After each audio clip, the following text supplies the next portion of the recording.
Wow, look at that. My presence commands silence. Good evening and welcome to the 2022 University Honors Courting Ceremony. My name is Rich Cardullo. I am the proud faculty director here at University Honors, and I'd like to start tonight's program by welcoming one of our graduates and University Honors Ambassadors, Morgan Choate, to the podium.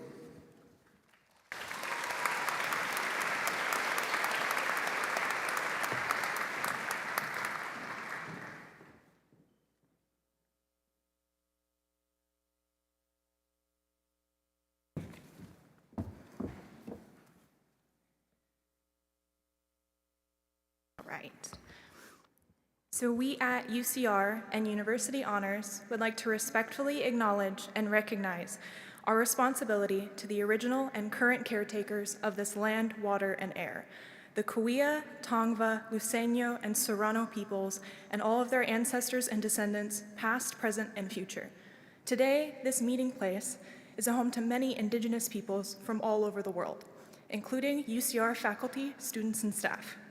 We are grateful to have the opportunity to live and work on these homelands.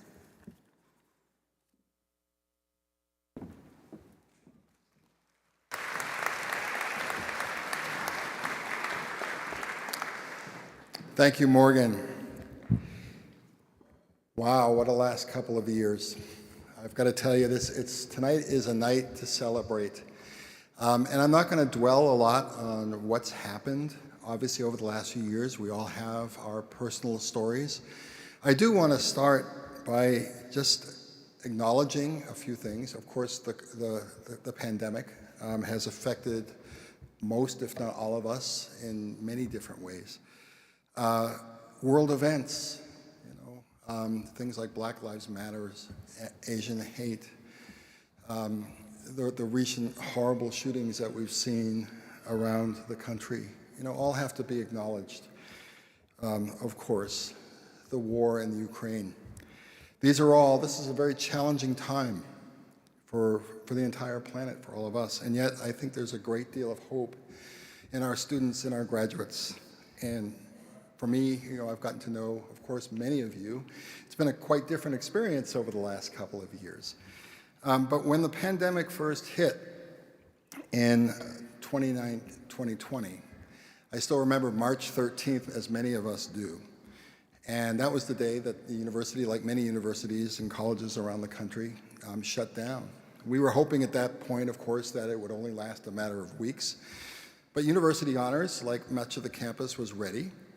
If you think about where you were as students in the end of the middle of March this year, think about all of a sudden thinking you've got another 5, 6, 8 weeks to finish your research, your creative activity, to write that capstone project.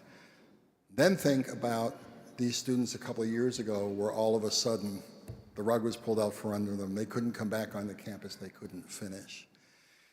You all know that University Honors is built on 3 pillars.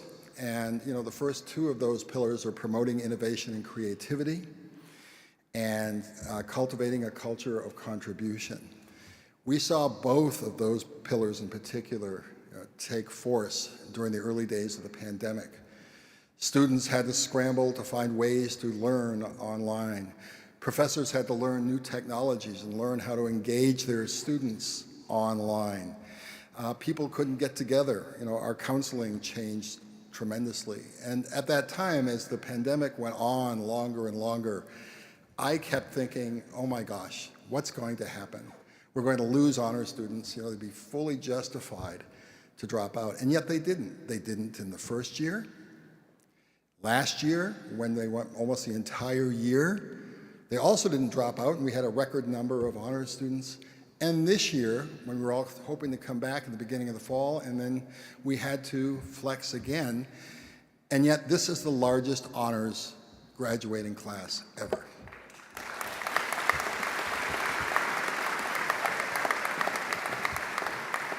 That is a testament to your perseverance, the flexibility of your professors, your mentors, your teachers, the staff, your counselors, anybody who gave you support, including and especially in most cases your family members. So I would like the honor students just now to acknowledge that by applauding all of those people who helped you through this process.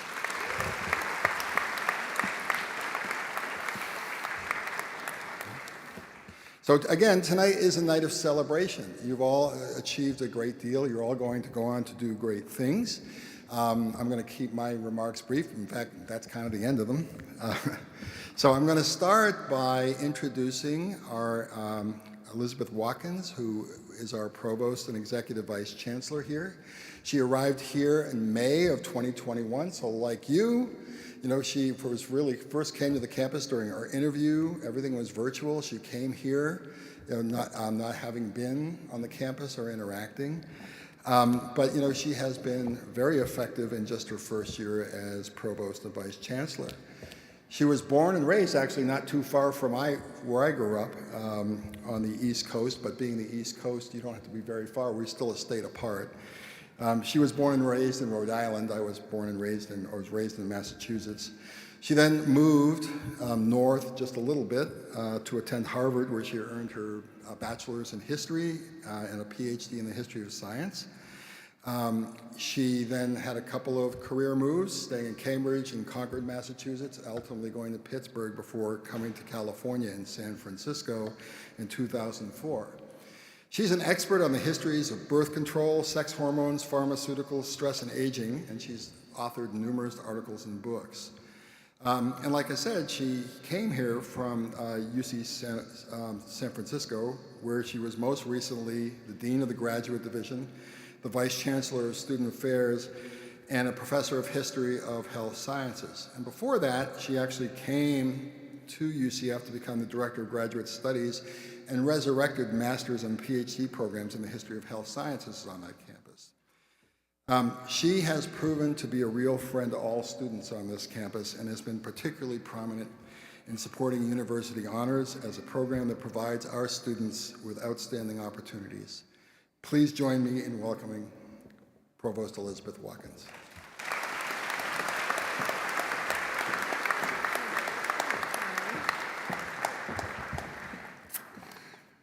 Good evening, everybody, and thank you for that very, very warm welcome. I'm a little bit blushing from all of that. It's not about me tonight, it's about you. We are here to celebrate a very special subset of our graduating class of 2022. Now, commencement marks a major milestone for all college students, but for some, the ones who are gathered here tonight, this moment comes with added glory. Everyone in this group of hardworking, motivated students has completed coursework and a capstone project that went above and beyond the normal requirements for graduation. And so first of all, congratulations to our very special University Honors students. I am just delighted to participate in this courting ceremony to recognize your achievement. Now, under the guidance of your faculty mentor, you have devoted numerous hours to research or creative activity.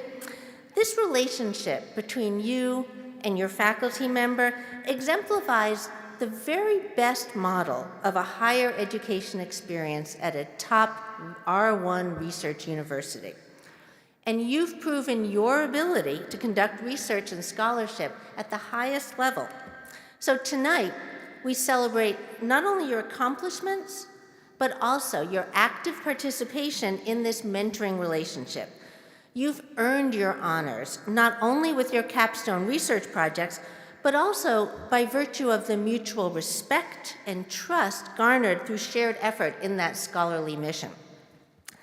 In the academic enterprise, your best credit is your reputation, which is another way of saying honor. We confer honor for exceptional scholarship, but I think honor encompasses more than that. In the university, we define honor as the ability and the willingness to invite others on your quest to seek genuine answers to important questions, to let others correct you when you're wrong, to learn from your mistakes, and to share the fruits of your labors, namely the knowledge you have generated. You students have engaged in all of these ways during your journey through the University Honors Program. And after graduation, which will be in just a few short days, your efforts will be evaluated by the quality of your working relationships with others, the integrity you invest in your undertakings, and your contributions to shared goals. You have already shown excellence in all these things during your time at UCR. I'm confident that you will conduct yourself in your future endeavors with the honor you earned here, and I wish you great success in wherever your careers may take you. And wherever you go, and whatever you do, don't forget UCR and this very special program that helped launch you as scholars and as college graduates. And I hope you'll think about giving back to University Honors by mentoring and supporting future students who are going to walk in your footsteps. Now, to our very talented faculty and dedicated staff, I thank you for supporting these honors students over the years as they worked toward their academic and professional goals. And I also want to acknowledge the support of all the families and friends who are gathered here this evening. I can't see your faces behind those masks, but I know that you are as proud as I am of these honors graduates, and I imagine that you're grinning also from ear to ear. So once again, congratulations.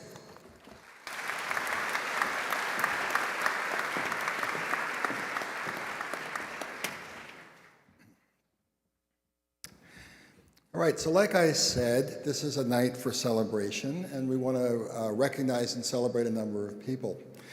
Our first award tonight is the Professor of the Year. Now let me explain a little bit what it means to be the Professor of the Year in University Honors.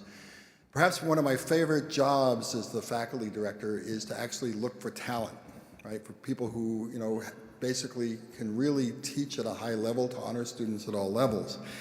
And at the end of every year, whether it's a course taught in honors, like a freshman ignition seminar, or it's an honors course, students then nominate professors as Professor of the Year.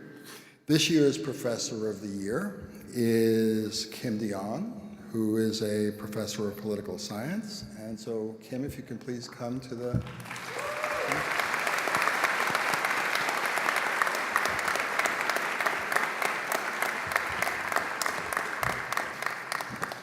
So I have to embarrass you for a little bit. Is that okay? So Professor Dion is a professor of political science. She was also recently named a Mellon Dean's Fellow at the UCR Center of Ideas and Society. Her research is on health innovations, politics, and public opinion, primarily in African countries. She received her BA, MA, and PhD at UCLA in political science. And while she was there, she was a Fulbright scholar at the University of Malawi. Prior to coming to UCR, she was a faculty member at Texas A&M and at Smith College, and then decided to make the right decision and come here. This past year, she offered one of our ignition seminars, and students who have been with us since their first year recognize those courses. These are courses that are limited to about 15 students and one faculty member who get to teach on any subject they really want, that they're passionate about. And Professor Dion's passion truly showed. It's pretty clear from the nominations she received. This class was easily the most popular of our first year classes this year. And like I said, she received numerous glowing nominations as this year's University Honors Professor of the Year.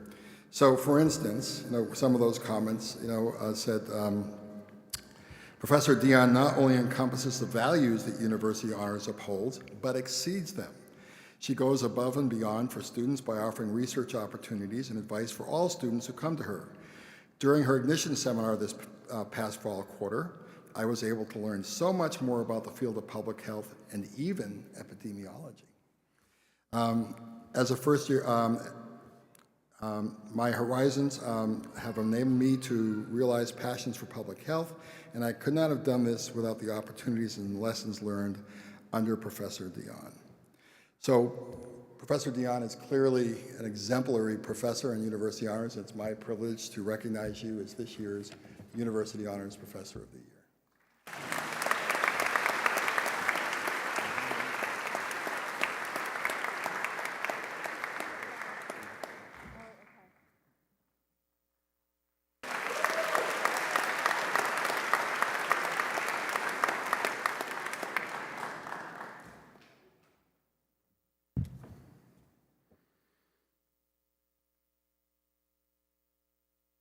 All right, so next, we're also going to recognize faculty. So in addition to professors, people who actually teach somewhat formal classes, of course, we have this amazing group sitting right here next to their students of faculty mentors. And students will nominate their faculty mentors to be Mentors of the Year in University Honors. And it's always a difficult decision to sort of limit this down to 3, but I am happy to call up the 3 faculty mentors with their mentees to the podium. We'll do one at a time. So the first is Professor Bree Lang from the Department of Economics, and her mentee is Rebecca Wells.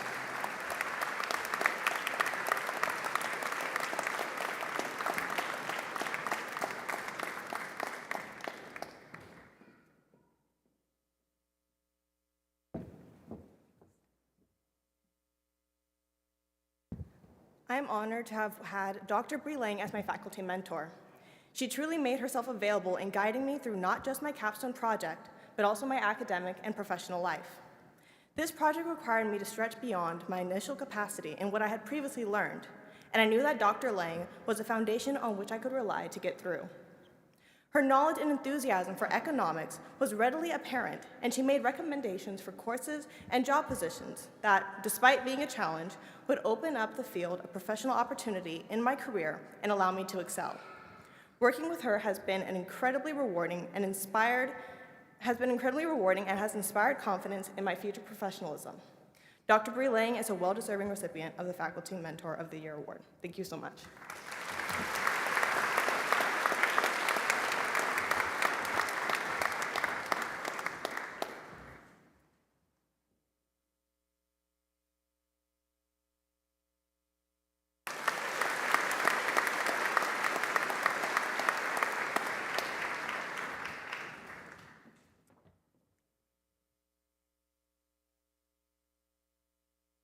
Our second recipient, Faculty Mentor of the Year, is Dr. Kathy Lucier from the School of Education, and her mentee is Maya Weiss. Please come to the podium.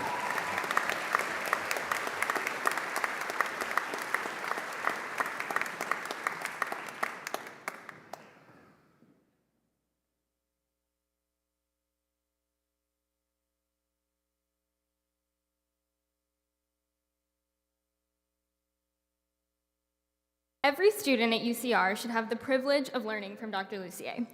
In addition to her vast interdisciplinary expertise in science, education, and research, she exhibits a deep passion for learning and student success. She takes special consideration in highlighting her students' talents and finding them opportunities to grow in their interests. Dr. Lucier showed faith in me that pushed me to continue my capstone through all of its twists and turns. As my faculty mentor, she was always excited to read drafts of my work, and she provided thoughtful and informative feedback that strengthened my writing in all of my other classes. She was also always happy to advise on personal matters such as applying to graduate school or finding a new favorite pen. Coming to college can be an uneasy adjustment for many students, but Dr. Lucier's drive to create a positive learning environment and personal connection with all of her students are just 2 qualities that make her a remarkable faculty mentor. Thank you.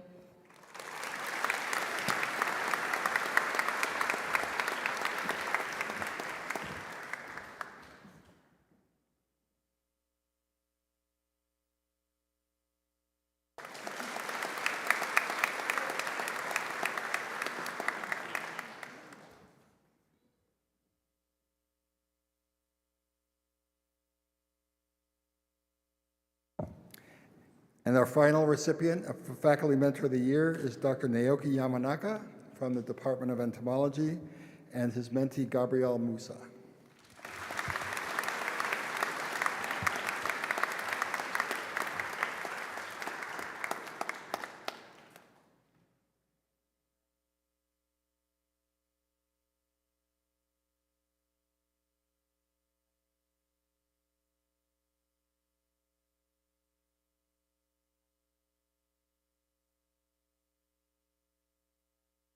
Dr. Yamanaka has been an incredible mentor to me since he took me under his wing. In my near 4 years working in his lab, he has diligently ensured that my understanding of the projects that I participated in were of the highest level possible. As a student who is planning to apply to medical school, he has repeatedly shown his unwavering support and guidance to help me achieve my goals, despite also trying to get me to change my mind and earn a PhD instead throughout my freshman year.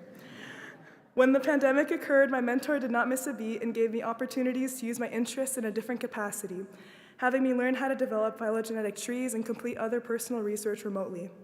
He has always cared about my development as a student, scientist, and person. My mentor is one of the most patient and empathetic faculty that I have encountered at UCR, and because of him, I have learned many transferable skills that will stick with me throughout my lifetime, including how to persist, pick myself up when I fail, and more.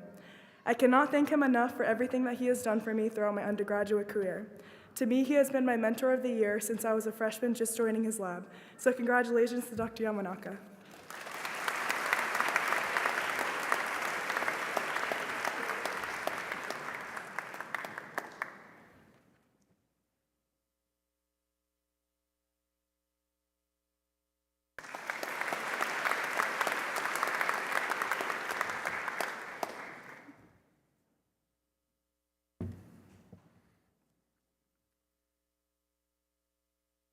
Our next awards are very special to me.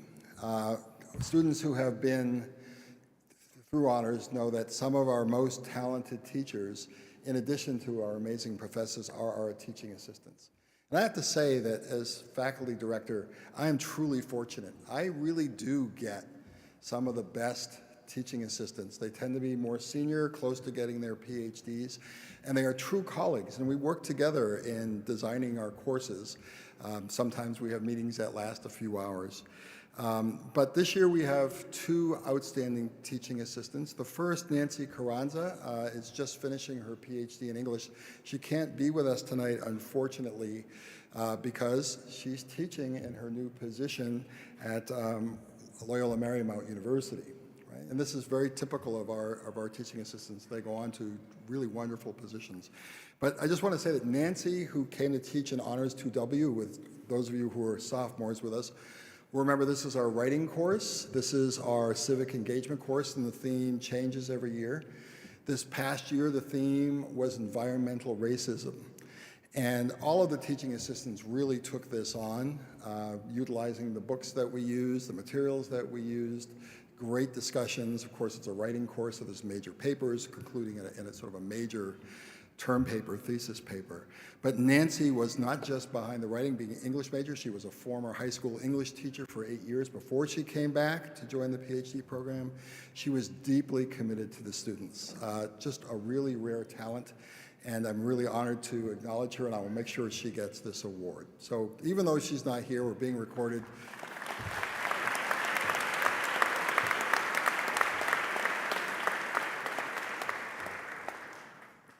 And then our second recipient is Steph Miller. Steph, can you come to the podium?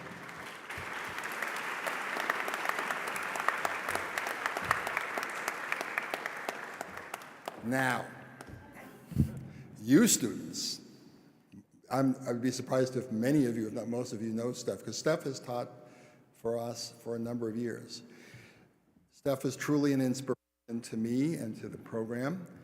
This is the second time and the first time ever that we've given this award twice. Steph received this award 3 years ago, first year teaching with us. But over time, Steph has moved into the position of being not just an outstanding teacher, which is why I've always wanted them, but Steph has also become deeply involved in the curricular development. And I remember 2 years ago, when our outstanding TA of the year, Steph and that TA, Emily Naylor, who also just got her first faculty position in Virginia, took it on themselves to really sort of codify and solidify our curriculum. It's a curriculum that we will continue to use as long as I am faculty director. In addition, Steph has this rare quality of, being very exact and demanding, but also compassionate. It's a rare quality for a teacher. And we've talked over the years about Steph's next stop. She's about to finish her PhD, right, in anthropology. She works down in Mexico. She works on ancient roads in Mexico. She's very passionate. They're very passionate about their research. But Steph's a tremendous teacher, and I've told them, right, you need to really find a way to bring teaching into this career of yours. Whether it's mentorship or truly teaching in a formal environment, you're that talented, and I can't wait to see where you go. So congratulations, Steph. You've been a real...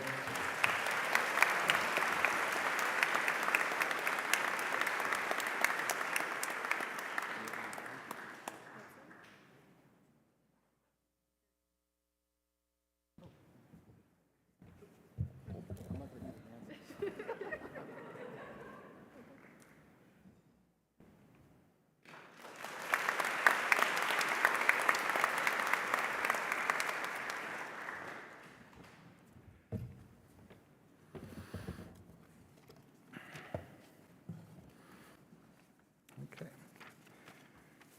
So the students have been saying, what about us? Now it's time to recognize some students. So as I've told you, University Honors is really built on 3 pillars. Pretty much everything we do is based on those pillars, which is promoting innovation and creativity. And of course, you see that culminate in these capstone projects that these amazing students have produced. It's cultivating a culture of contribution. This year, I was particularly proud of our sophomores who were challenged to get engaged on the east side here of Riverside and join Big Brothers and Big Sisters as part of their College Bigs program. And we now have over 40 of those students who are Big Brothers, Big Sisters from University Honors. I couldn't be more proud of them. And then our third pillar is celebrating diversity and global citizenship. And really, everything we do, all of our programs are built on those 3 pillars. And so during this courting ceremony, we recognize students who exemplify those pillars. I think it's a secret. I'm not sure who they are. So I'm going to call you up one by one. The first recipient of our Pillar of Excellence Award is Duresh Mandaru.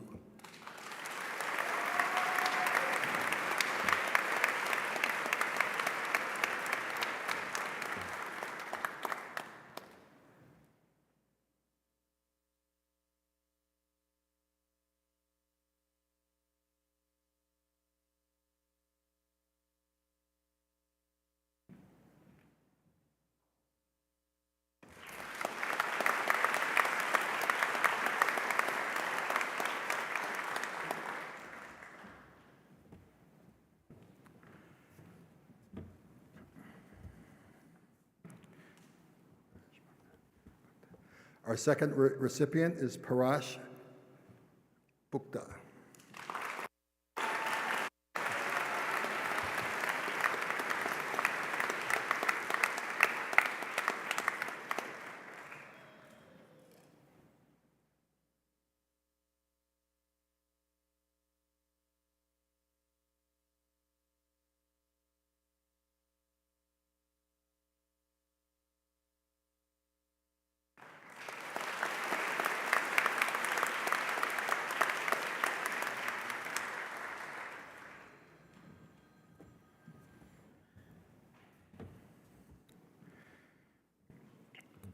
Our third recipient, Jasmine Guizdala.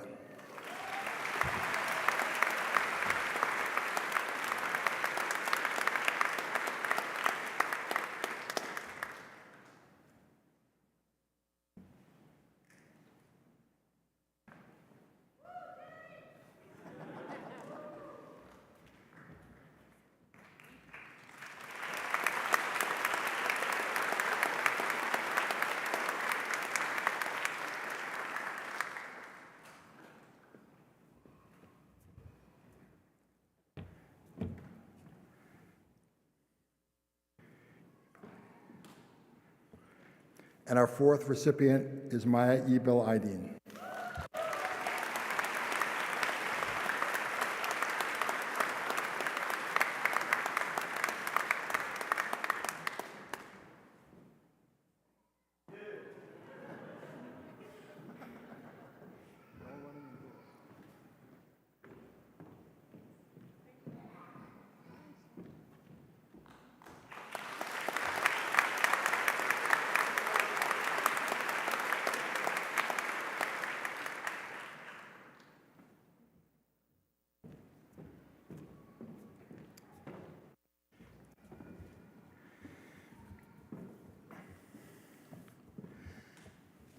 We now move on to that part of the ceremony where we're going to hear from one of our students. This is our Honors Valedictorian.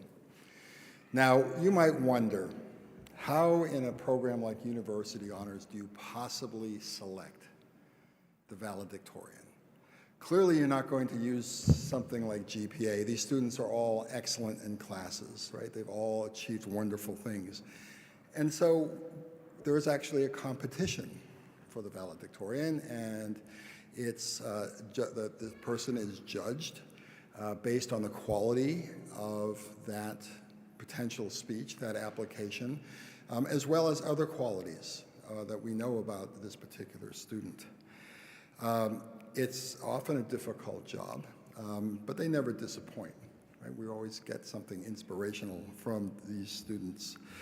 This year's valedictorian is G. Pineda.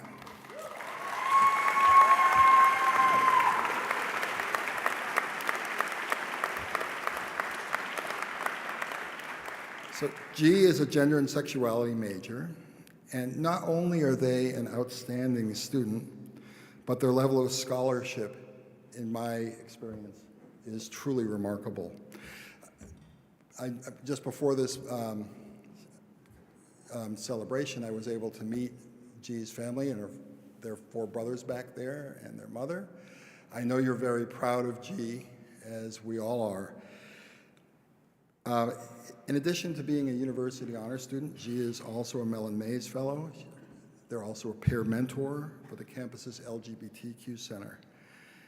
G approaches important problems with a focus and a passion that is incredibly rare and is extremely impressive. In addition to their own research, G is respectful and supportive of others. I had the honor and privilege to witness G in action in Honors 150 last year. And it was truly remarkable. Even though G was passionate about their own work, they were always there to support the other students, always with positive, constructive comments, urging them on under often difficult times. And G is often the first to ask really important questions of others without any pretense whatsoever. So it truly is my honor to introduce G. Pineda as this year's valedictorian.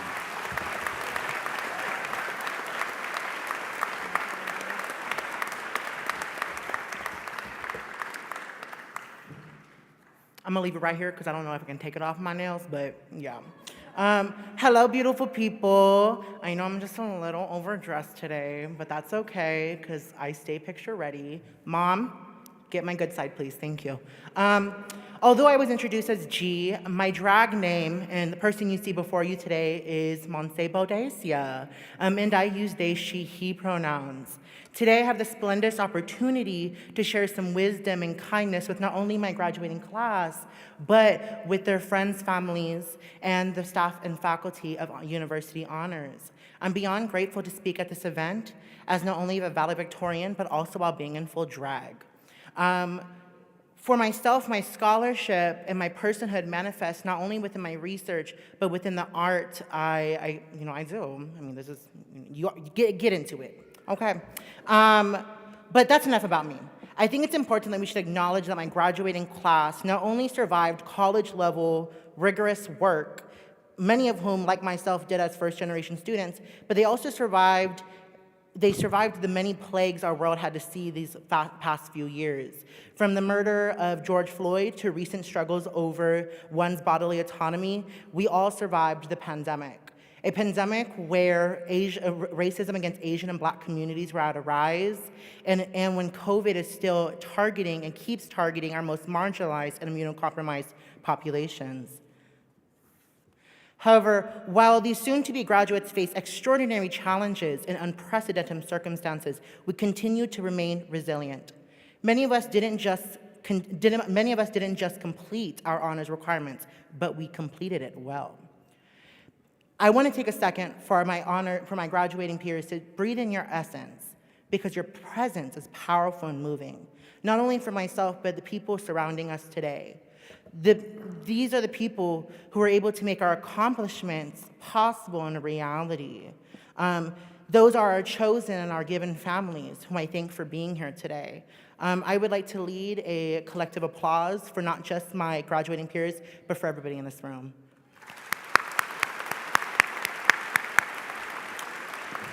When University Honors asked me to write a speech that was universally applicable, I thought to myself, well, what better advice than advice from a drag queen, you know? So today I'm going to give y'all a couple tips moving forward beyond tonight's festivities. The first piece of advice is this: do not let anyone dull your sparkle, because you're meant to shine, and shine bright. While today you see a fabulous individual in front of you, there are still things hidden beneath my surface, such as my pain, trauma, and sadness. Since a young age, I have had people trying to tear me down by telling me I'm worthless, unimportant, and destined to fail. There will always be people ready to work against you. However, no matter how you live, you need to fight back. For me, it started with my own church labeling me an abomination, to my peers harassing me for looking and sounding different, and even to my own inner saboteur telling me that I do not deserve to be in the places I am today. Many of us came to believe of these feelings of doubt and fraud as the imposter phenomenon, a feelings that we quickly realized that many of us shared in common. However, as the world around ourselves and even ourselves told us to sit down, we said, no, wait, stop, you sit down. And I think we should take that same energy and apply that to everything we do moving forward. The next piece of advice I have for you is this: do not just walk life as a pathway, but strut it as if it was a runway. Example.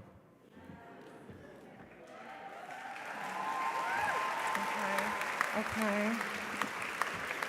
And see, what I mean by that is that in every challenge, task, and goal, remember to remain confident in all of your decisions. Keep your head up and your eyes on the prize. However, I know for myself, I'm pretty nervous of what college looks like after. But I know that even with all these unanswered questions and these anticipated challenges in these upcoming years, we should always not be scared of these things, but welcome these things, because with these transitions, we'll have change and we'll have growth. Be confident in striding into the next chapter of your life, because you're the author of your own story. My last piece of advice is actually a quote from the famous drag queen, RuPaul, which is, if you can't love yourself, how the hell are you gonna love somebody else? I personally love this quote because love is truly a powerful force. During the pandemic, we all had to practice love with one another when our bedrooms and our walls became a fortress of isolation. However, communities united and actively participated in love in order to get through those unforeseen times. This same love should be applied to ourselves as we continue our lives. The things that we are taught to be ashamed of, or that makes us different, should be what we are most proud of, as it sets us apart from the rest. So remember, we need to be kind and learn how to love every aspect of ourselves, as we are beautiful in our own individual way. In order to close off my speech, I would like to read an excerpt of a poem that my friend Wednesday Darlene wrote for my senior thesis. My project was dedicated to my fallen trans siblings who are no longer with us, and for those who are still struggling and surviving in this unforgiving world. Your beauty, authenticity, and resiliency is not gone unseen, but rather is a testament to our collective movement in changing this earth and building our chosen families. The poem reads this: spring promises new life, change, and growth in the fast-paced world. It is a world of light. Get moving and go see it. Thank you.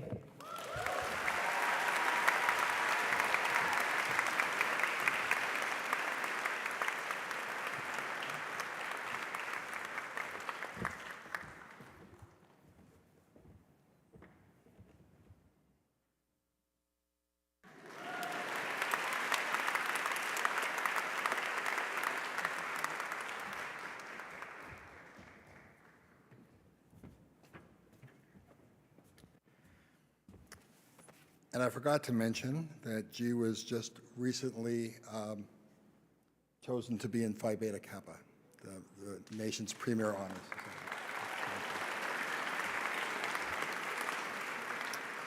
So let's have a little fun. So I'm about to call up one of our own alums. His name is Preet Pritananda.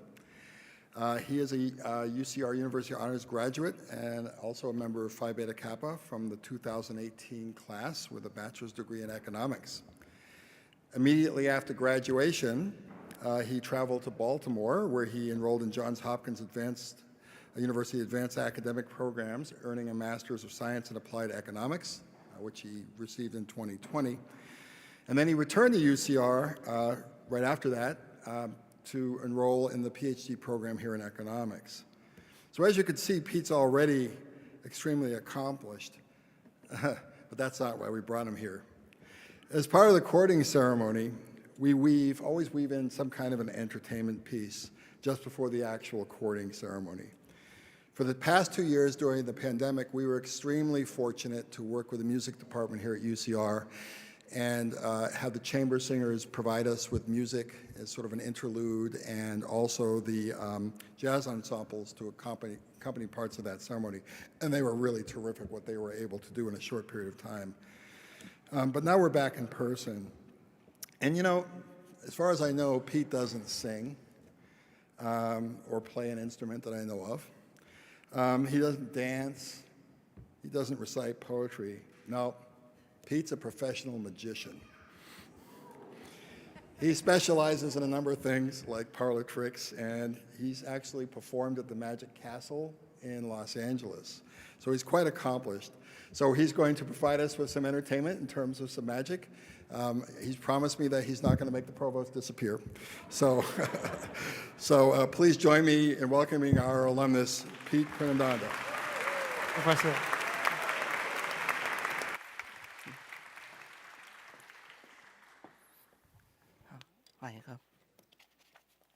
Okay.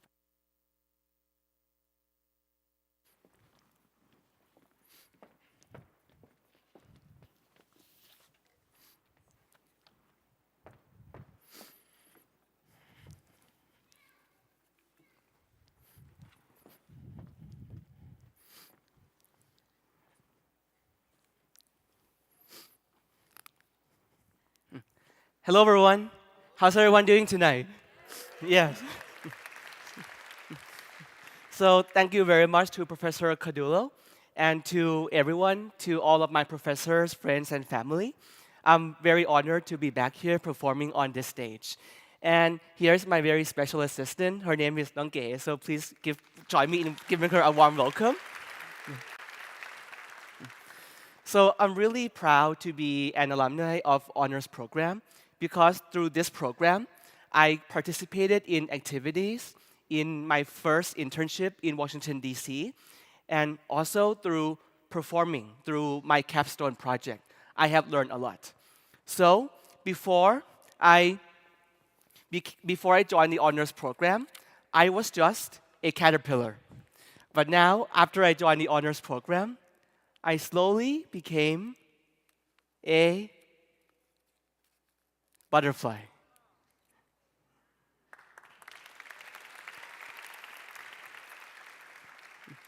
And as I progressed through the years in the Honors Program, I learned to be more confident, not only in my dreams, but also in my goals. And therefore, I learned slowly to flap my wings.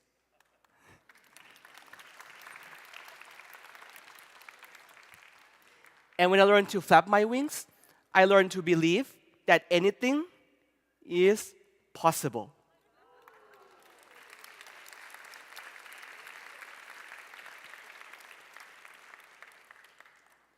So the Honors Program allows me to believe that anything is possible when you work hard and you have passion.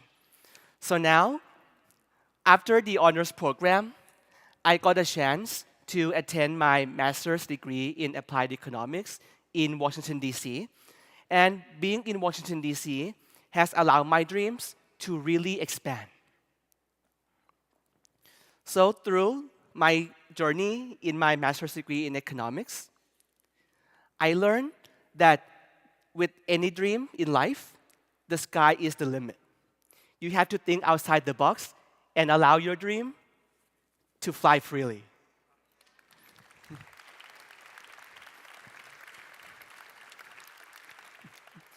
So being in DC has taught me a lot, has allowed me to work in the US Department of Commerce and allowed me to work in the US Department of the Treasury.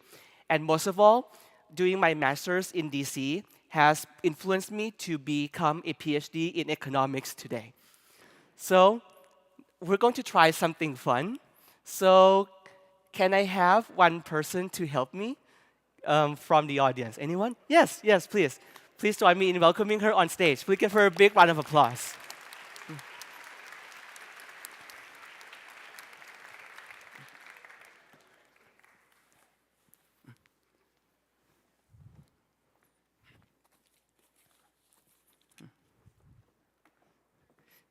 Thank you very much for joining us.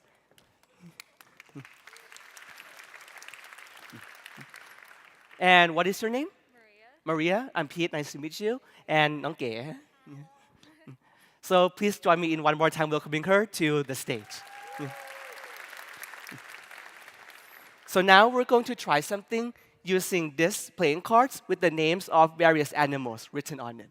So you can confirm for the audience that they are in fact different.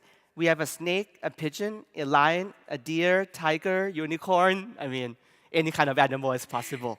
But all of these animals are all different, right? We have whale, cow, a polar bear, koala, panda, all different. Now I will have you select one. So Maria, as I go like this, you can say stop wherever you like. Completely up to you. Stop. Right here? Would you like to go more or stop here? Right there? Now this animal is a koala. We can see the koala, so we're going to take the next one that we cannot see. In fact, don't show anyone. Just take a peek. And then you can set it face down onto the ground. All right, so nobody can see it. And we won't get to that until the end. So again, any animal is possible, different possibilities. But now, let's test our strength. Before we get to the magic, let me warm up by attempting one of the most exciting stunts in all of magic, to escape from this piece of rope in less than 1 minute. Is everyone ready? Yes. All right, let's begin. So Maria, can you hang on to this end of the rope? And okay, can you hang on to this end? And at the count of 3, I want you to slowly pull and pull as tight as you can. 1, 2, 3. Slowly, slowly. Tighter, tighter. Oh, okay, that's good, that's good, that's good. Wow, that's really strong. Okay, you can let go now. Wow, that's great. Wow, really strong. So to make it more difficult for me to escape, can you both, can you tie a knot around my wrist? And if there's room, Maria, please tie another knot on my wrist as well, on top of my wrist. If there's room. Yep, perfect. Wow, I can feel my circulation is running low, so let's hurry this up. So Maria and Nongke, can you please take a hold of each side of my jacket? Yes, on each side. Yep, yep, grab it. And lower it down so everyone can see that I'm still tied up. Lower down just a bit. So again, I will try to escape from this rope in less than 1 minute, all right? Now you can hold it back up now. Yeah. So I will not escape yet, okay? I'm still tied up. In fact, I will not escape from this rope. Yeah, Maria, you can see it's still really tied up, right? And okay, you can see it's really still tied up. Okay. Again, I will not escape from this rope yet. I will not escape, but I will do that in less than 1 minute. Wow, that's really tiring. So again, no, I haven't escaped yet, all right? In fact, I will escape in less than 1 minute. So everyone, count 1, 2, 3. 1, 2, 3. And I escape from the piece of rope. Thank you so much. But Maria, don't go yet, okay? You still have an animal. And at this point, only you know what this animal is, correct? You didn't show me, and you didn't show anyone else, not even my very special assistant, right? But my very special assistant will try to read your mind, okay? Are you ready, Maria? Okay. So, Nongke, please take a hold of that and take this Sharpie. And I want you to look deep into Maria's eyes. Yes. And I will try to send you the power. So I'm not sure. I have no idea what this animal is. But only you know, right? Don't say anything out loud, but look deep into Nongke's eyes and just try to send the image of that animal. And I will help. I will help to be the channel of this energy. So keep concentrating.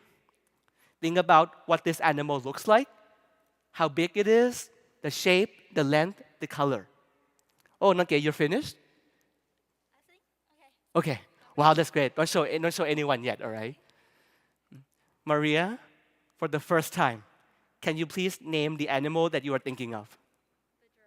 The giraffe. Giraffe? Giraffe? Wow. Okay, how did you do? Can you show? Can you show, Maria? Yes. Whoa. Wow. Wow, that's great. You can show everyone. Wow. Round of applause again to my very special assistant.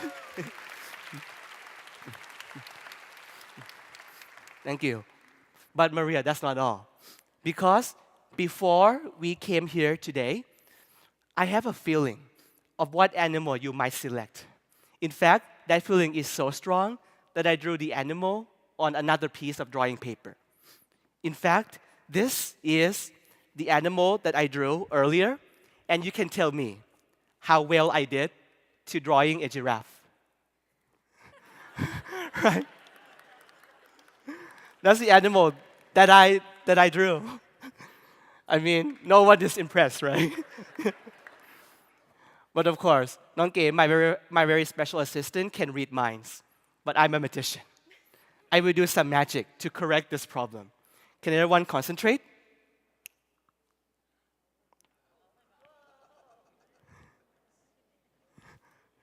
Can you see that?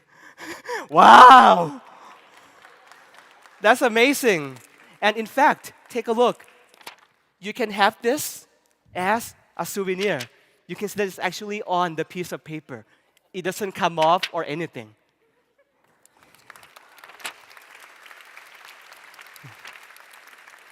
And you can have this as a souvenir to remember this moment forever, Maria. And one more round of applause for her. Thank you so much for helping.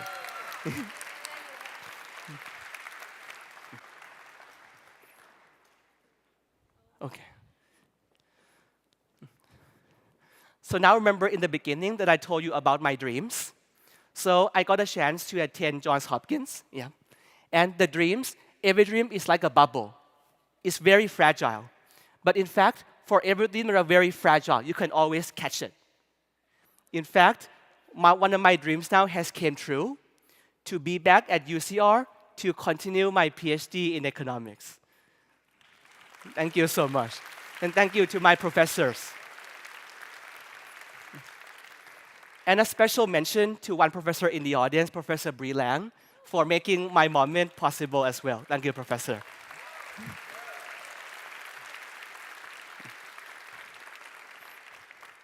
So, no matter how difficult the dream may be, no matter how fragile the dream may be, always look for that dream and catch it. And hold on to that dream. Never let go of that dream, because anything is possible. And today, one of my dreams has came true on this stage. Thank you so much, Nongke.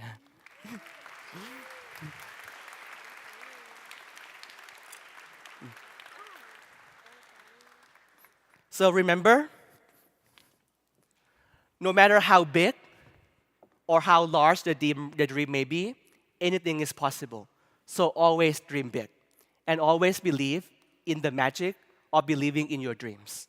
So I hope everyone enjoys this moment. And always remember to dream big.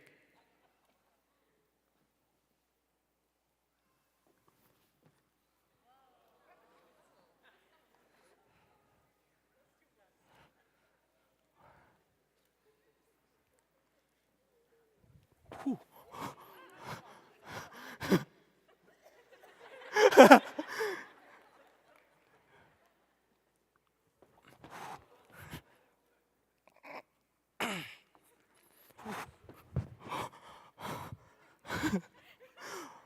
The dream is big, but any dream is possible.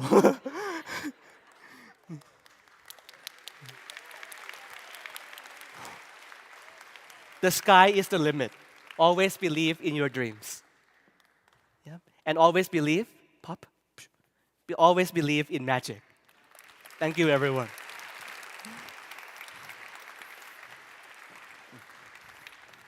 So now, last but not least, as I've mentioned, oh, that's okay, that's okay. Don't worry, this is the sound of magic. So don't worry about it. It's the sound of magic. The greatest sound you will hear in this 10 minutes.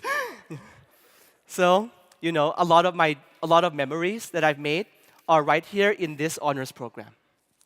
So the first time I performed on stage for the honors program was back in July of 2013 in the Summer University Honors Program. So now I'm so happy to be back here in this moment. That's one of the amazing memories. The other amazing memory is in May of 2015, where I got invited to perform in the first honors carding ceremony. Another memory in the honors program is the summer of 2016, where I got a chance to participate in UCDC, my very first internship ever in Washington, D.C. That internship is a starting point for my career in the PhD. And of course, the Capstone Project.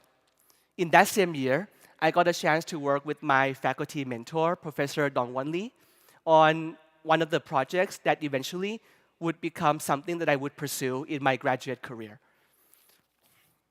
And I also got to perform not once, but prior to this, 2 more times in 2017 and 2018 in the honors carding ceremony. But one of the greatest memories that I'm truly happy and really grateful for all the honors family, my friends and my family for making it possible is in 2018, where I was one of the recipients of the Pillars of Excellence Award. So I really appreciate that moment. So in fact, there are a lot of memories throughout my honors program. But with all these memories made me who I am today. In fact, at this point, all of these separate memories become one.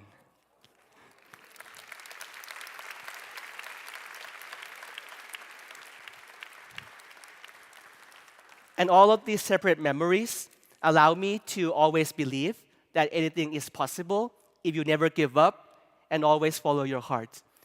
And today, one of the other memory I've made on this stage is with my very special assistant, Nong Ge.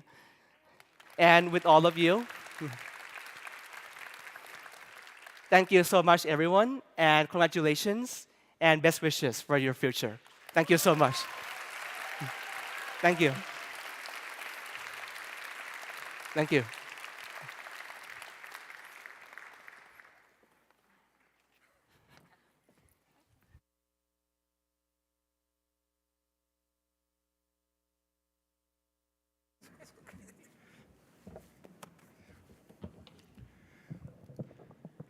I'm pretty sure you won't be seeing any more magic shows at graduations this year.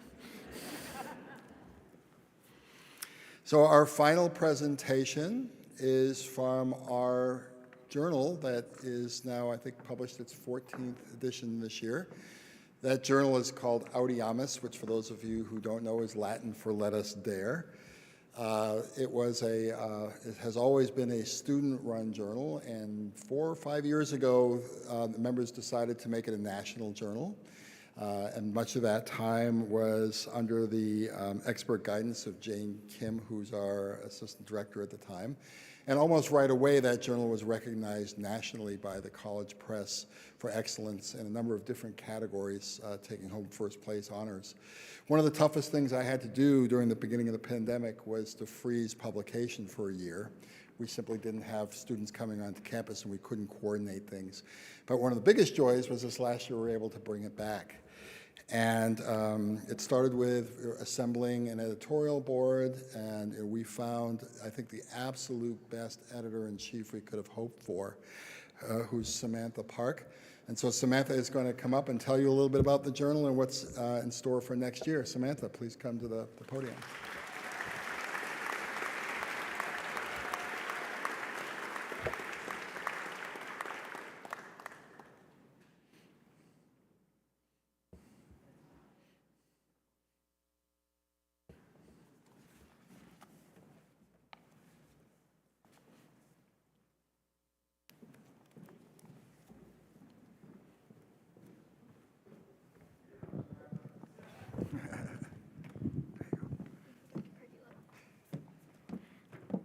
Hello and good evening, everyone. First and foremost, I want to congratulate every graduate here for completing their capstone project and graduating with distinction from the University Honors program.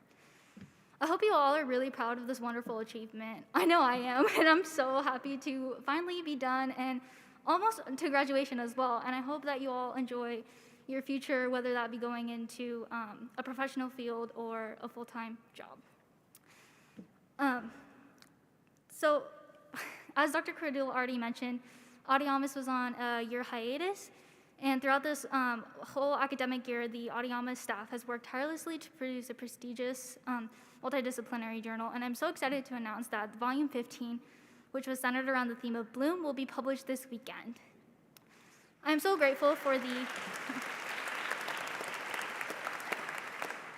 Thank you. I am so grateful for the help of Dr. Cardulo, Christine Parada, and the rest of the honors staff for their help in producing this journal, as well as the entire Audiamus board. I would like to extend a special thank you to the graduating honors seniors here tonight, Maltika, Chanel, and Anana for their hard work and diligence over the production of this journal.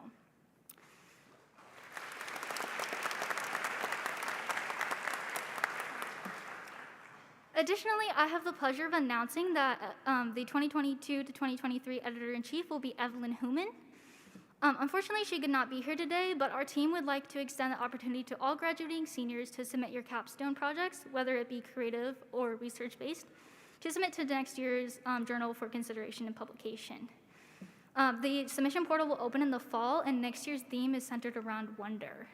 I really hope you guys take this great opportunity to not only have your research and creative projects recognized, but have it become published as a part of an Audiamus UCR-based journal. Thank you, and once again, congratulations to all graduating seniors.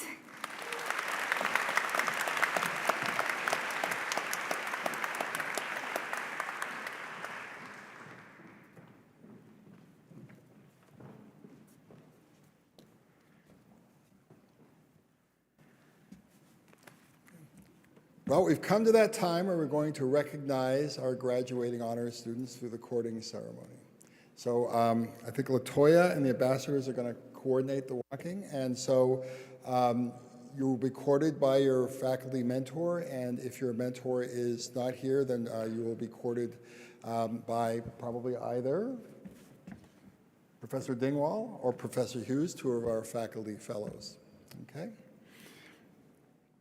And our names will be read by Aaron Bouchon, who will come up to the podium. So Aaron, as you know, is our administrative director, also a proud University Honors alumnus.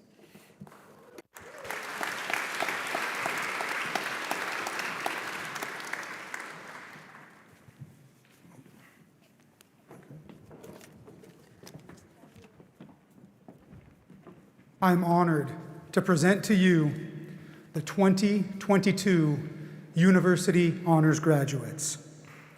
G. Panetta.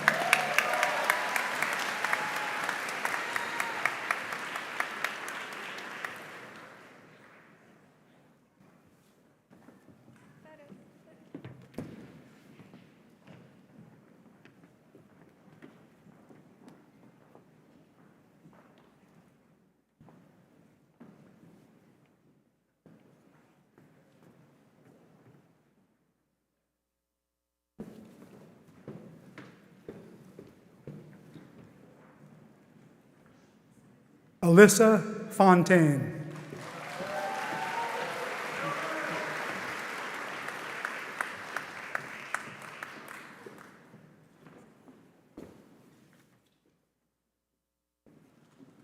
Rebecca Wells.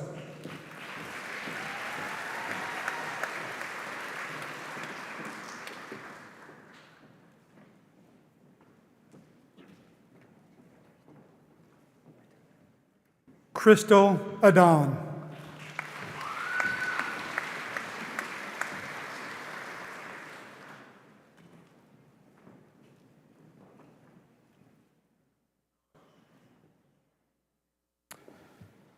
Amin Beladay.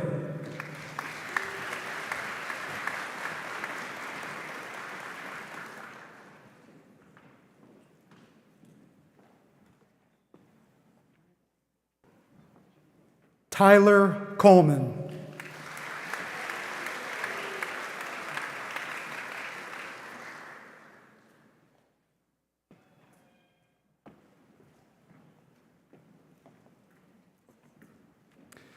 Isabel Fryatt.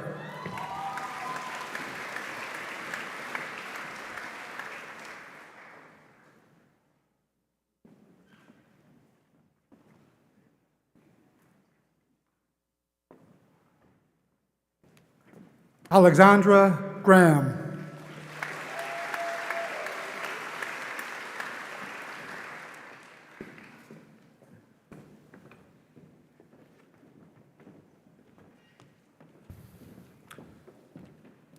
Ananya Gundlapalli.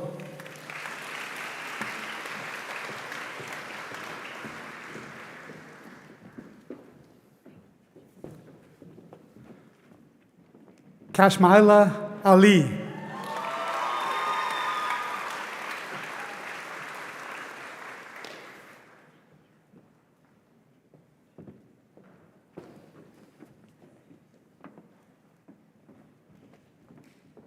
BG Umbat.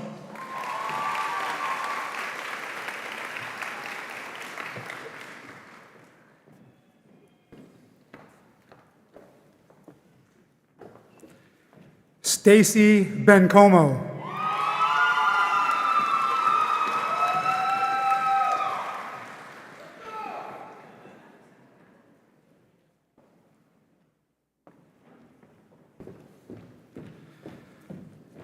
Sakshi Bhatt.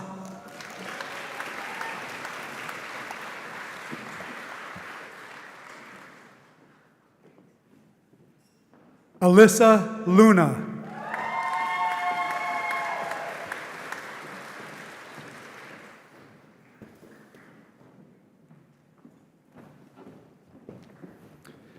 Avaisara Ali.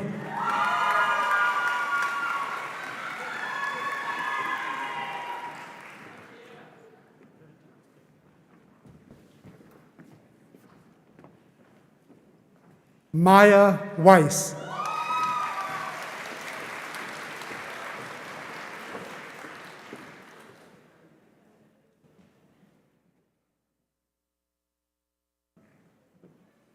Samantha Assad.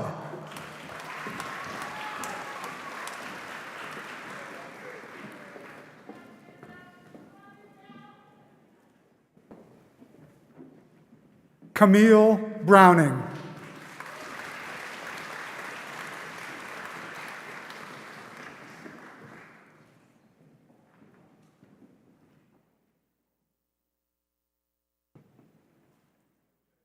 Dawson Bird.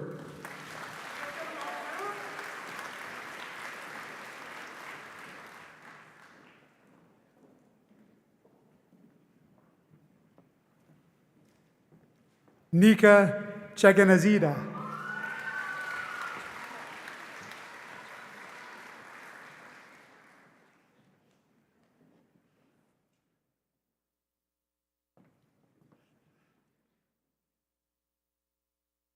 Melanie Chen.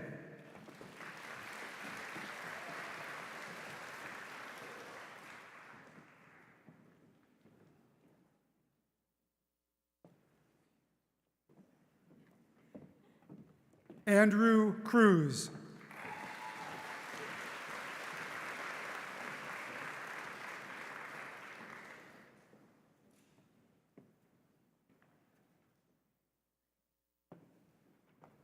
Yadira Daxtater.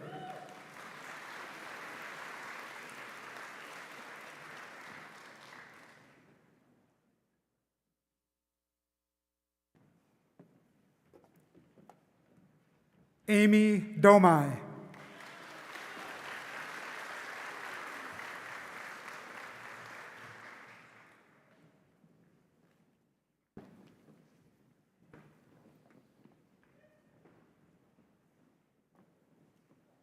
Lynn Domond.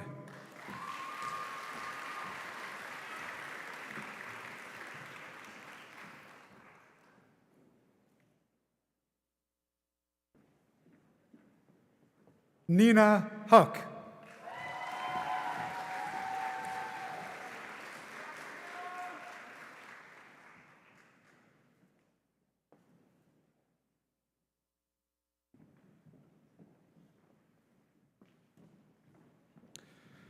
Mateen Rubin.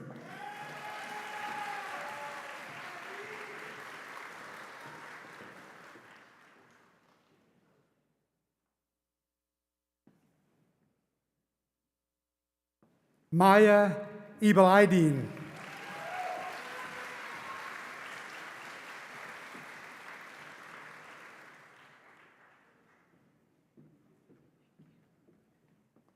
Duresh Bandaru.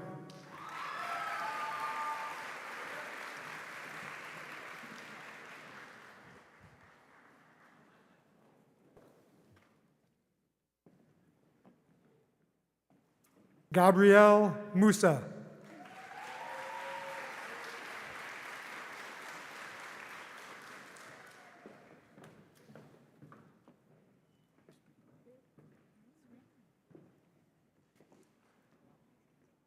Esther Esho.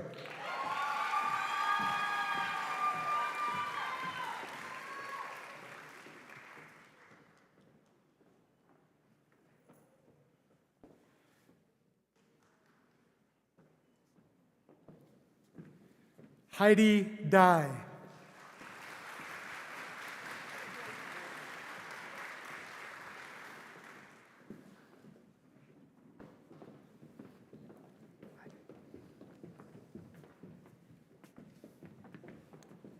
Yamna El-Karemi.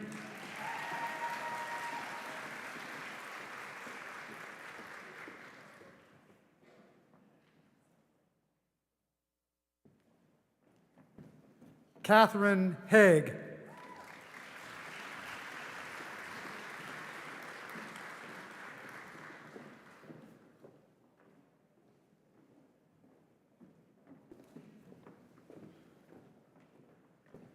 Chanel Wynn.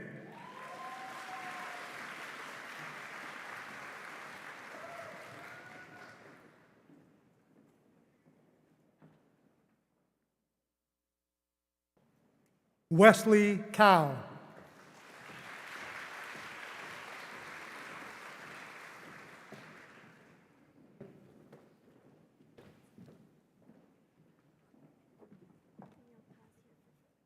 Sasha Kapadia.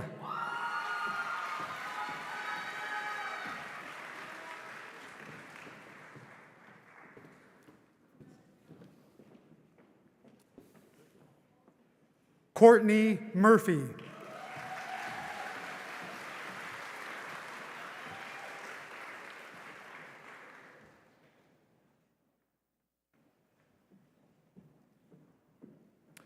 Matika Kavuri.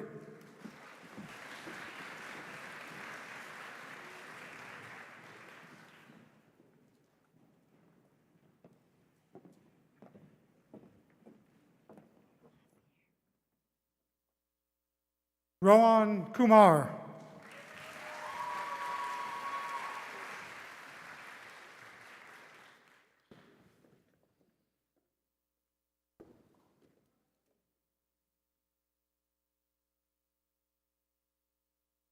Maria Esparza.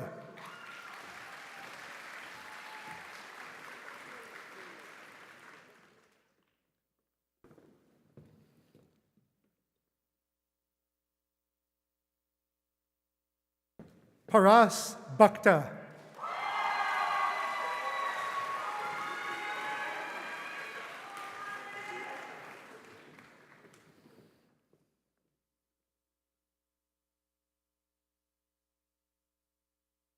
Morgan Choate.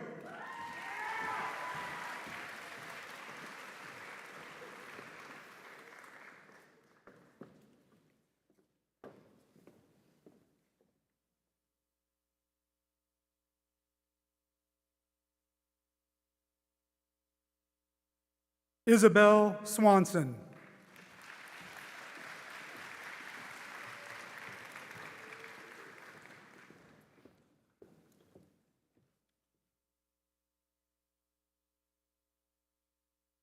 Arseny Farid.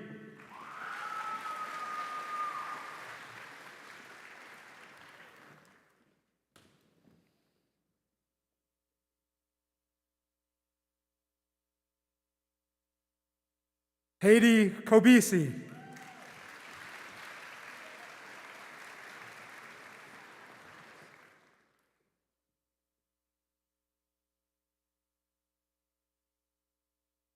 Haley Melendez.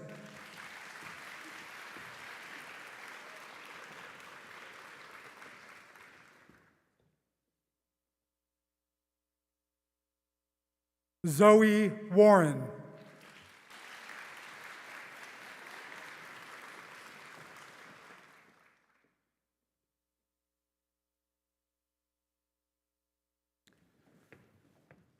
Serena Lay.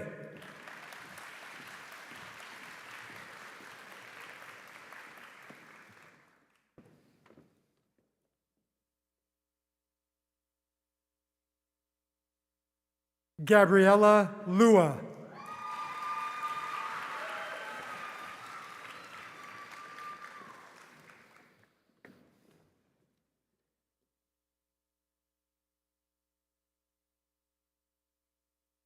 Janet Marinka.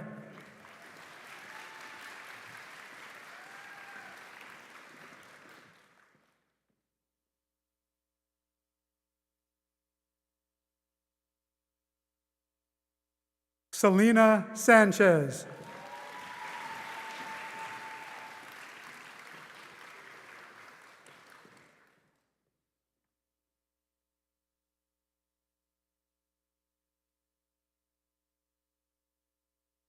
Lena Morales.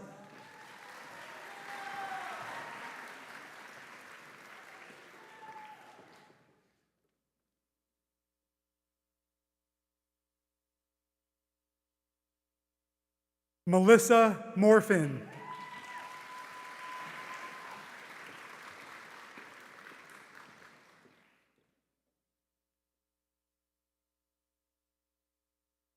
Kendall Foley.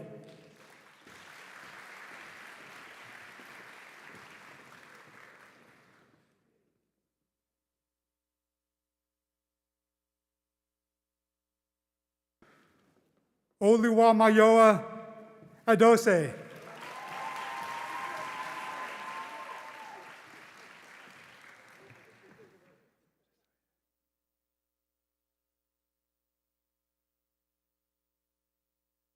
Verena Awadala.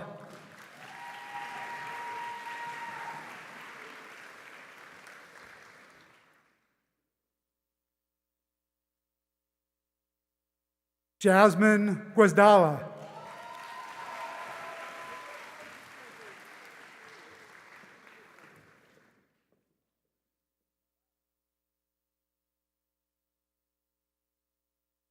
Jocelyn Lagunas.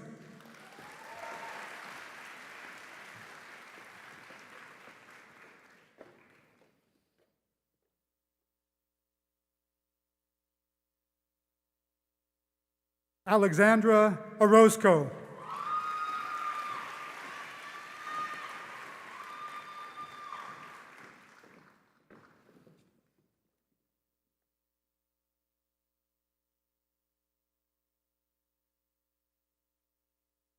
Pomodia Pires.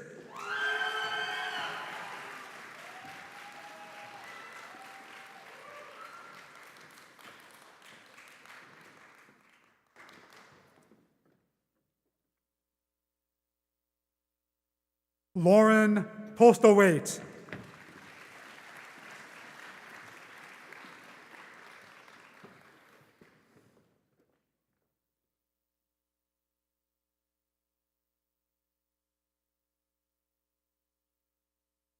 Zubia Kazi.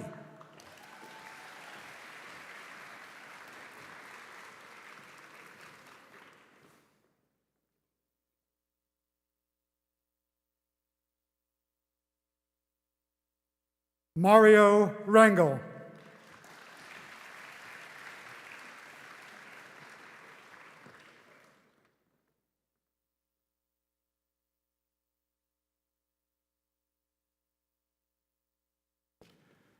Aria Sharafat.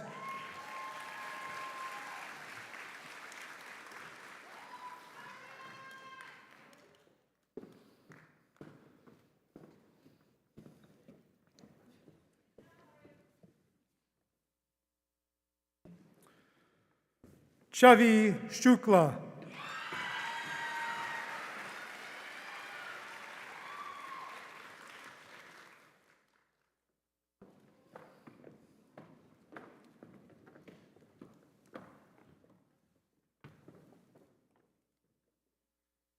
Sudi Torres.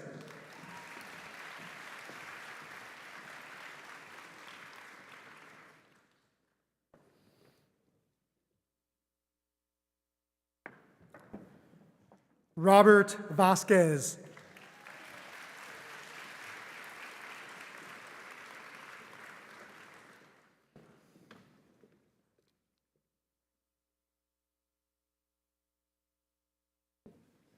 Vanessa Vera.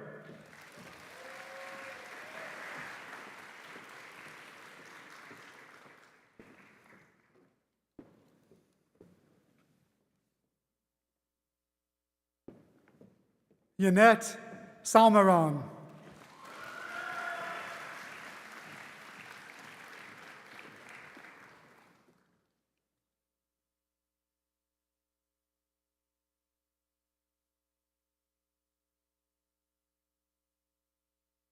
Kayla Noonan.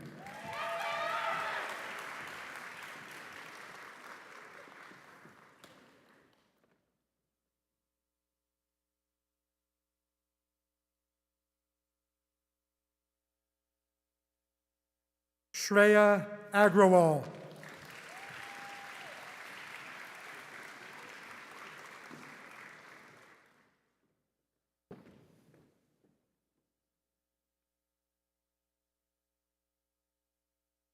Annabelle Wright.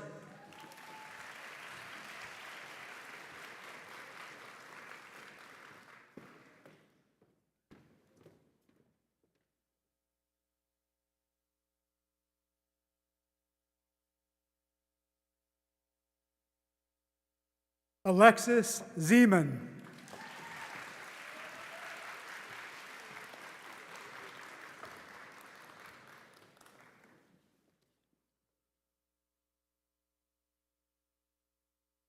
Salim Zurab.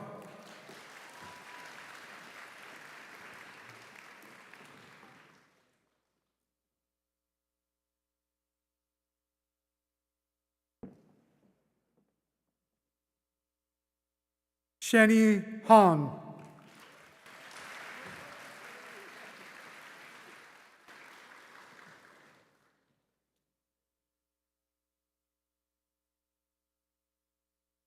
Matthew Hunt.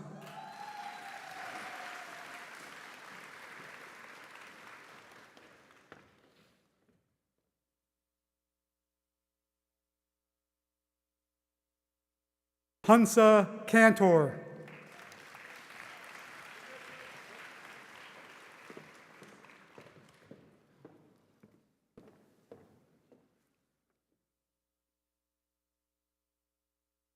Maya Casey Jordan.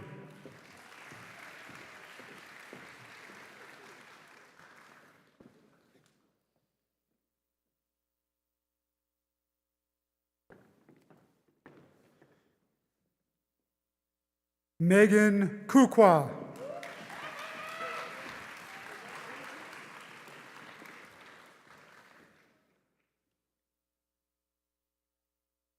Elizabeth Liu.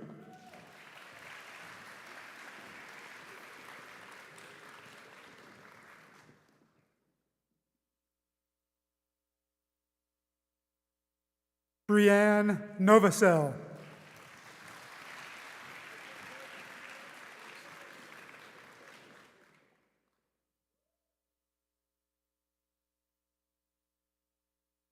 Rishikesh Patty.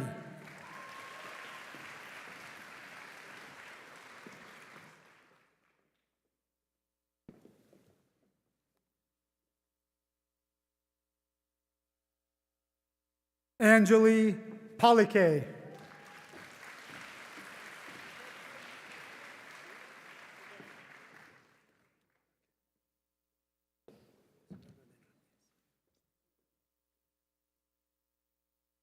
Osvaldo Ramirez.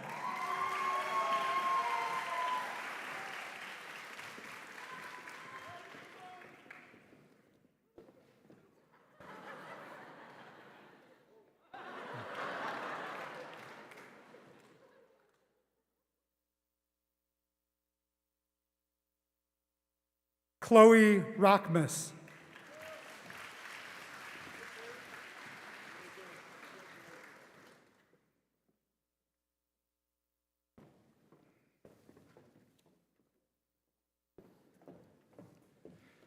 Kelsey Rosales.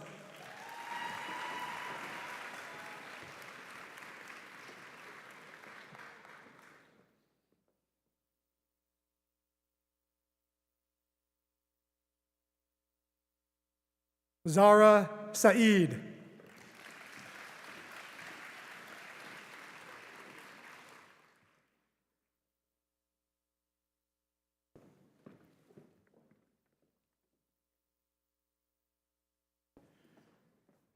Rachel Salim.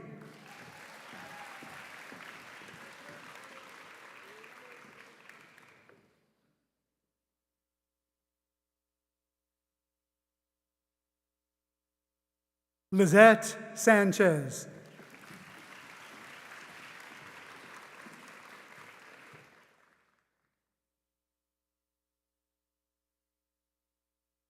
Connor Schofield.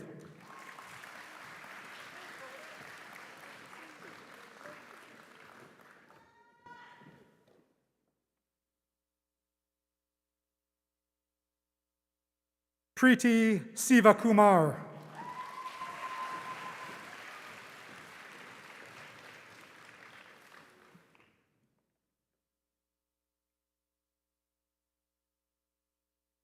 Isaiah Torres.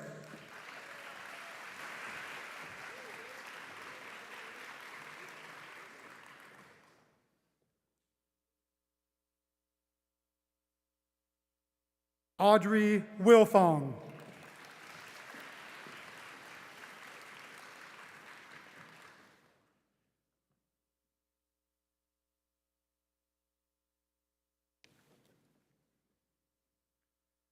Hugo Wu.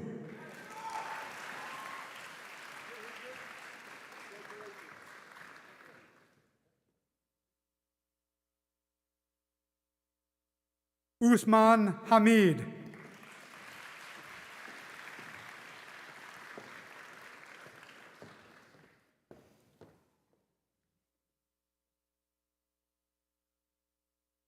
Rowan Al-Jadid.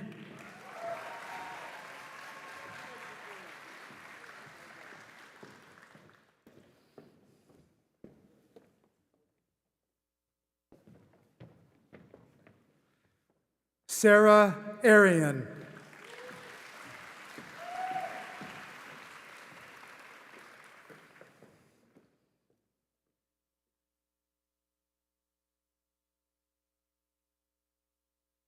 Nicole Shad.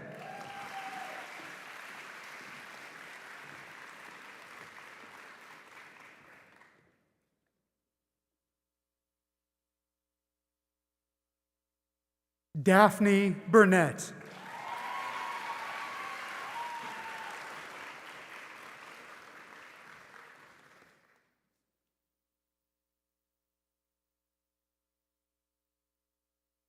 Jennifer Quinn.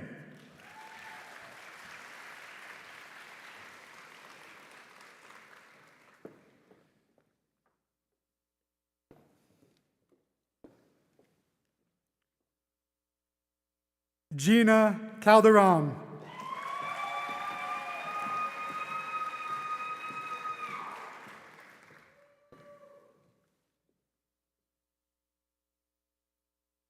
Arlette Flores.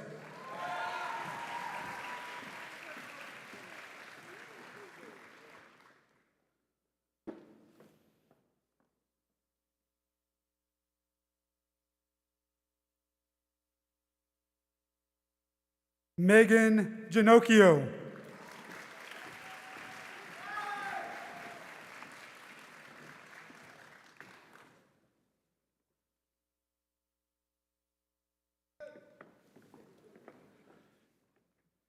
Maya Glassberg Keller.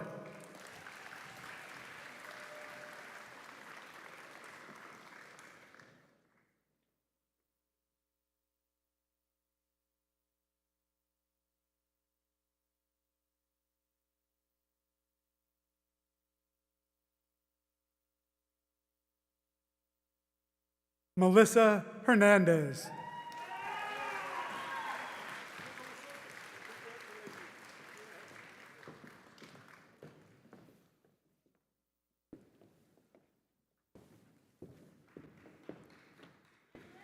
Nancy Gonzalez Villatoro.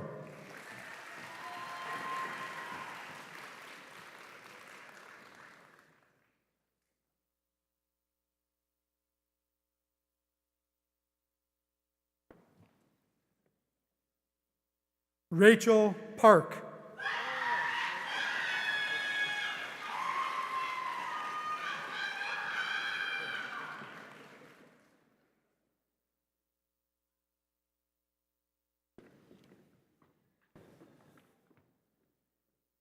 Daisy Herrera.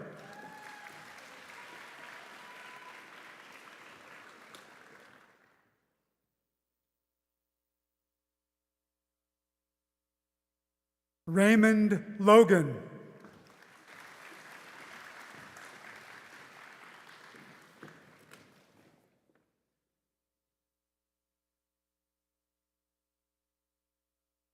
Nathan Wild.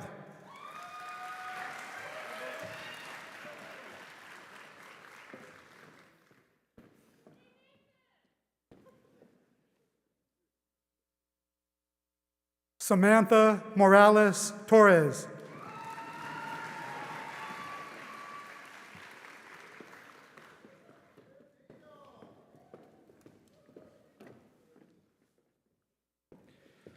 Caitlin No.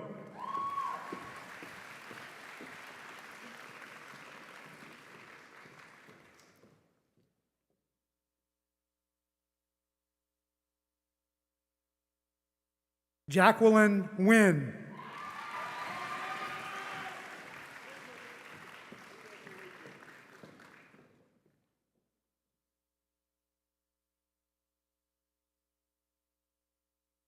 Susan Nguyen.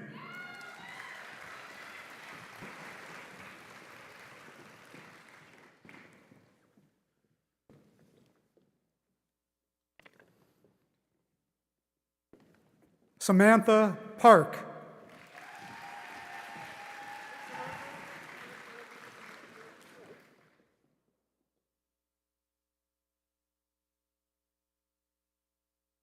Elizabeth Pedroza.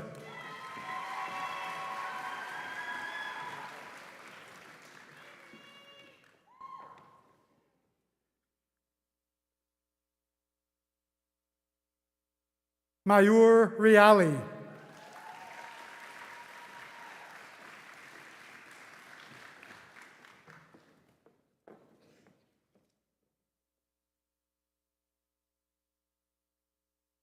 Andra Vakaru.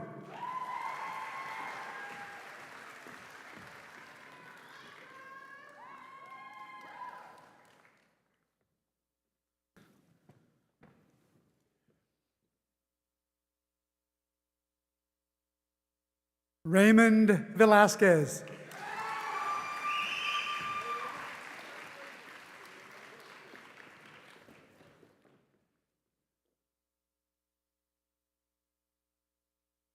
Andrew Wu.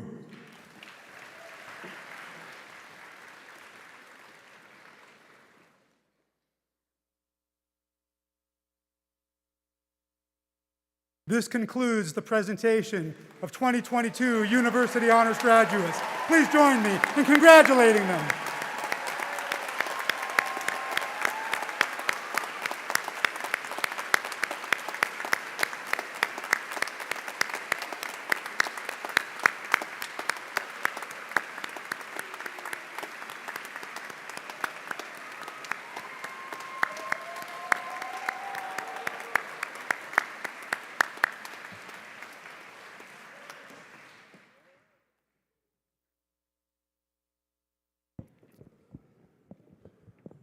Well, that was the longest one ever. I just want to conclude tonight by, again, thanking a few people. I need to start, of course, with the amazing honors staff. Whether they're with you in counseling or behind the scenes, none of this would be possible without our amazing staff, our counselors, our office manager, our administrative director. All of this happened because of them. So please, I'd like for you to thank them one more time.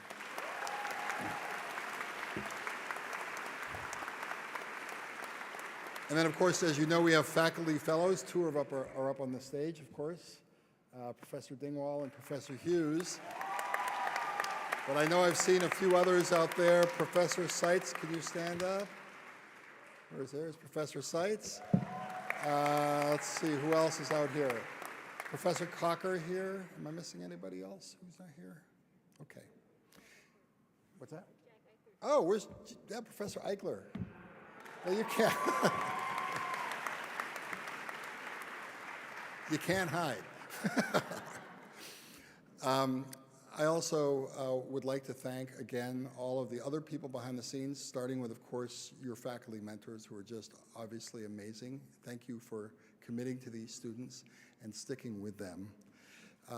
Also to all the administrators across campus, to the college advisors who help support our students academically, thank you. A lot of this also wouldn't be possible without your support and collaboration with us in University Honors. And then finally, I want to thank the students who are graduating tonight.